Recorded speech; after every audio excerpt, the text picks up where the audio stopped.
Hello everyone and welcome back to Saiyan Squabbles. I'm yours truly, Papa Ping Pong, here to bring you another deck profile, which we have not done in such a long time, and I really miss doing these. So, today we're going to be revisiting an old leader that he's still one of my favorites now, even with his errata, but we are visiting Yellow Broly, and this is a mono-yellow deck outside of like 2 cards.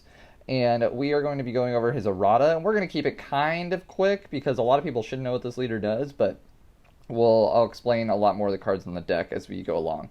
But his auto is when this card attacks, you may add a card from your life to your hand. If you do so, draw 1 card, then you restand 2 when you're at 4 or less and flip them over. So Inherent Self-Awakening is just very powerful, especially this meta, and you get a fat hand with this deck, which can help against a lot of hand control that we're going to be facing in this meta. So flip them over. Broly, the Awakened Threat. His auto, when this card attacks, draw 1 card. Active main, choose one of your opponent's battle cards and switch to rest mode. And active main, once per turn, this is the one that got errated, but you can choose 1 card in your life, add it to your hand, choose up to 1 Broly BR card, and switch it to active mode. So that's the part that got errated. It's no longer any card, but you can switch this guy to active mode and basically give him dual attack, but you have to take a life, but you still get to draw an additional time. So this guy can basically draw 3 in 1 turn if you take a life. So that's pretty crazy, and his effect to switch stuff to rest mode we are going to be abusing, so keep that in mind. So that's a leader. Put him right there. And now let's get into the staple cards. So first we have our negates. We run 3 Master Roshi Forged to Will. We are trying to run as few extra cards as possible for the Gotenks matchup, because we don't want Gotenks to get more advantage. So we are running Roshi, and he actually takes advantage off of something we are going to get into later, but he's a simple tap 1, negate, play the card.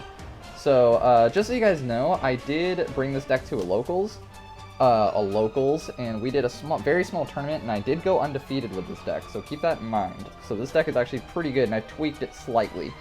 But then our next negate, we got 1 Nimbus, just a 1-of, negate the attack, and if you pitch a card, your yellow card, your opponent can only attack with 1 more battle card for the duration of the turn. I probably would have this at 2, but I'm dropping it to 1 because unisons are going to be so important in this meta. And so this is mostly like for Vegex and stuff like that. So next, let's take care of our super combos. We run 4 Zamasu Sacred Disbelief, just to, if your leader card is yellow and you super combo with this, you can switch your opponent's leader or battle card to rest mode. Very powerful, it came in clutch several times. Does not hit unisons unfortunately, but oh well. One of our 1-drops, we got Godly Destruction Whis. His auto, just when you play him, draw 1 card, and auto once per turn. When your opponent restands an energy during their turn from a non-awakened skill, you get to choose 1 card from their energy and place it in the drop area. This is mostly going to be important for modern blue matchups because there's a lot of play extensions, and blue decks are very powerful right now, so especially with Obuni. Now we're going to get into one of the main packages of the deck. So we do have 4 for Broly, Paralyzing Presence. This card has done so well for me. So he's a 4-drop, but if the total number of cards in rest mode between you and your opponent is 3 or more, he becomes a 2-drop. And active main once per turn, you can choose one of your opponent's battle cards in rest mode, and it can't be switched to active mode until the end of your opponent's next turn. So that did matter because there were instances, I'm trying to remember what the instance was, during that tournament where he had an effect to restand a card during his turn, but he could not restand at all. So that was I can't remember the specific example, but that was pretty good. And he's a 15k swing too, if you want to. Then we got our next up, the 7-drop Broly Demonic Intimidation. We do run 4. He X-Evolve for 2 yellow on top of a Broly with an energy cost of 4. And permanent, he becomes a 4-drop if there's 6 or more cards in rest mode between you and your opponent. And auto, when this card is played, you can only activate yellow and green cards for the duration of the turn. Where that's never come up because normally you're going to be playing this guy turn 2 or turn 3 because you're going to play this guy turn 2 and hopefully you can awaken that turn and then you flip over and then immediately go into this guy. Because this guy's active main, choose 1 card in your hand and place it in your drop area, choose one of your opponent's cards in rest mode, and it can't be switched to active mode during their next turn or until the end of their next turn. I used that against the Gotenks lead that I versed and he couldn't do much of anything about it. Then the final piece of our Broly chain, we got 2 Broly Explosive Rafts. I would have 3, but I only have 2. And 2 has honestly been working fine for me, because I don't really want to play this guy until later in the game anyways.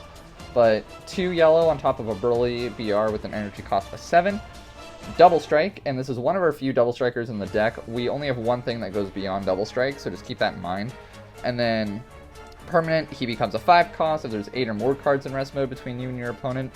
And active main, once per turn, choose one card in your hand and place it in your drop area. If your opponent has 3 or more energy, choose it to one of your opponent's cards in rest mode and place it in its owner's drop area.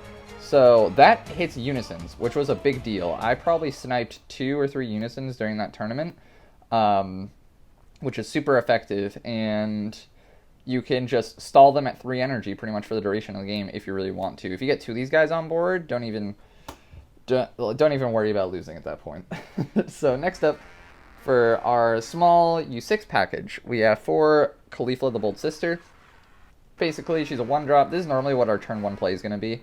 But we play her, you search top 5 cards of your deck for blue or yellow Universe 6 and add it to your hand. There's a total of 10 targets in this deck, so it will be semi-effective. Oh, excuse me. And permanent, this card can't be KO'd by your opponent's skills. Cool.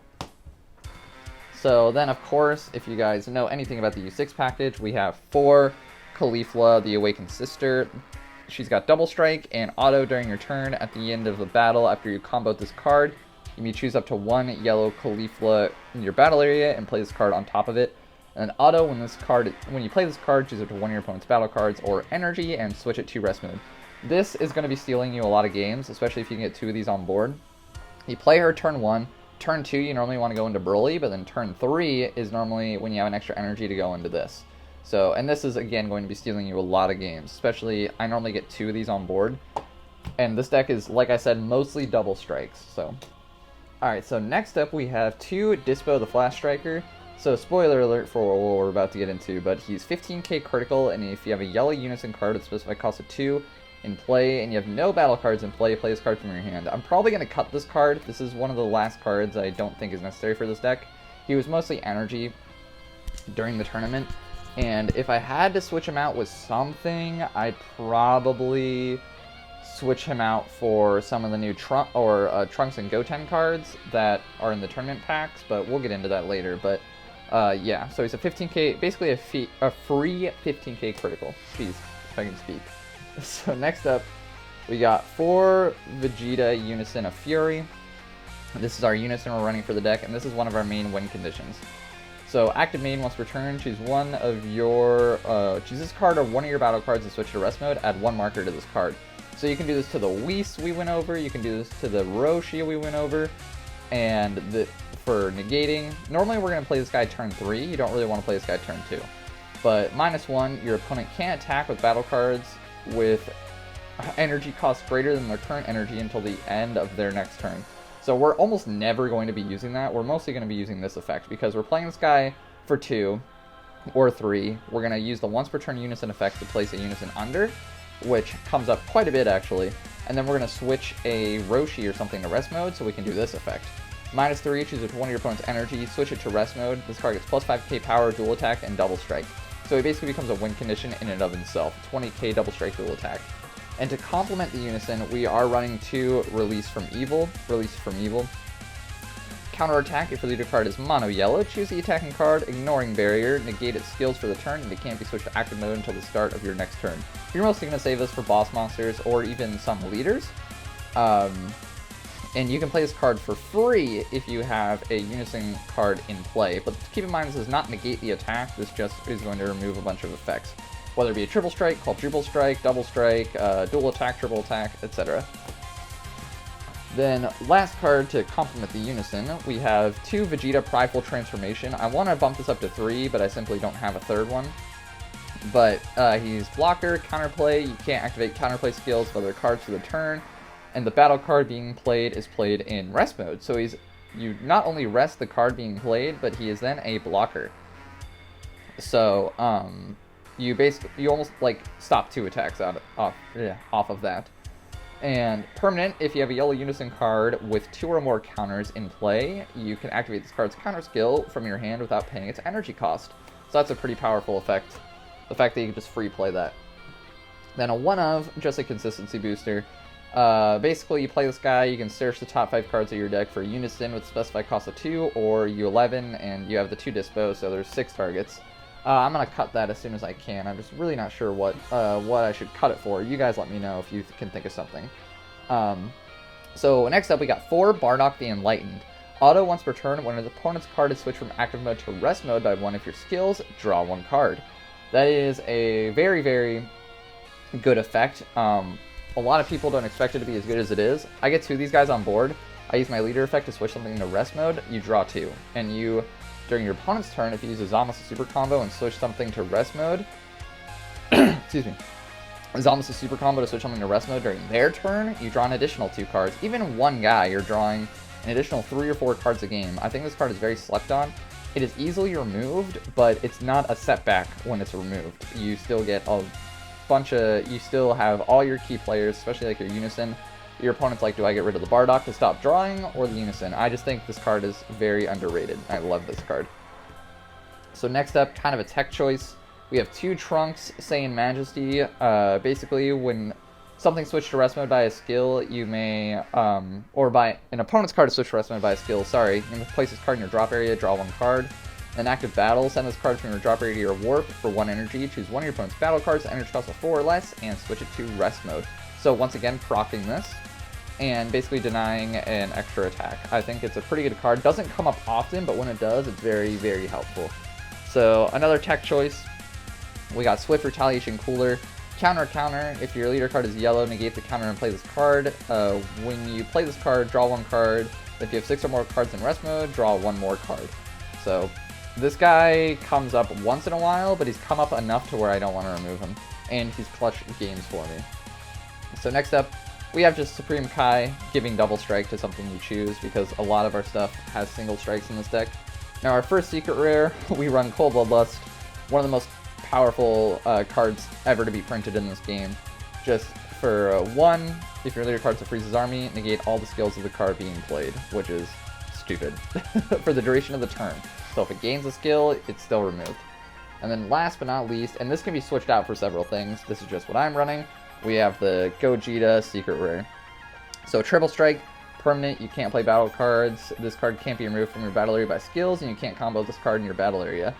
Active main for 5 energy, if all of your energy is the same color, play this card from your hand, draw 2 cards, switch it to 2 your energy to active mode, then your opponent chooses 2 cards in their hand and 2 of their battle cards and sends them to their warp. So this is basically the finisher, if all else fails.